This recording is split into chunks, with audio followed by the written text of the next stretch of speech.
Hey folks, before we dive in, don't forget to follow S News so you can catch this and all our future videos. Seriously, your support means a lot, so hit that subscribe button, give us a like, and let us know what you think in the comments. How Donald Trump damaged America's image in Canada and beyond. Since Donald Trump returned to the presidency in January, he has made numerous threats against Canada. He threatened to impose tariffs, then threatened even more tariffs, and then even more after that. In between all these threats, he repeatedly insulted Canadian leaders, including former Prime Minister Justin Trudeau, calling him Governor Trudeau. Trump even joked that Canada could become the 51st state of the United States. And if they did, he said he'd treat them like his favorite child. In that case, he claimed they wouldn't have to pay any tariffs. But the reality is he's issued a lot of threats toward Canada, and the problem is you can't act like that and still expect another country to see you as a close ally. A recent poll released this week shows that Trump's rhetoric and actions may have permanently damaged America's image in Canadian minds.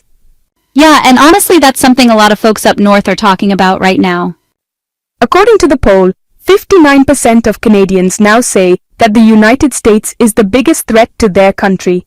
The last time this poll was conducted, before Trump came into office, the majority of Canadians saw China as the biggest threat. But today, and largely because of Donald Trump, most Canadians now believe their downstairs neighbors, the US, are the greatest danger to their country. That's how much Donald Trump has tarnished America's reputation around the world. And it gets even more bizarre.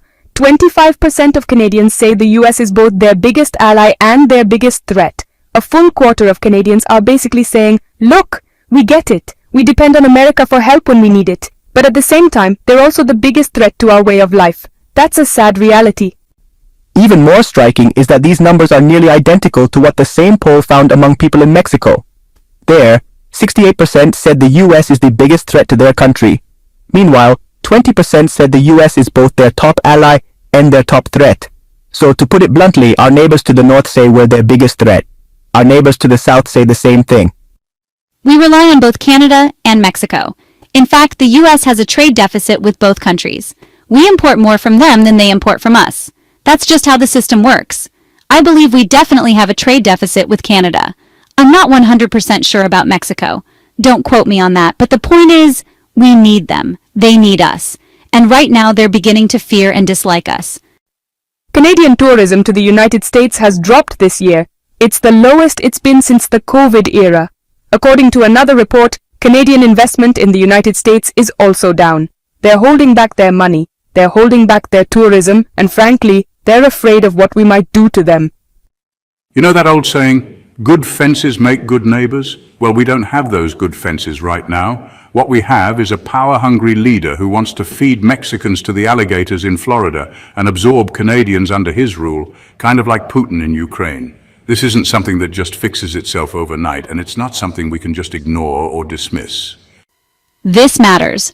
America's image in the world matters, and Donald Trump has nearly destroyed it in less than 6 months. Finally, thank you so much for listening and spending your time with us today. We really appreciate it. Make sure to follow S News and watch our future videos. And hey, don't forget to subscribe, like, and comment.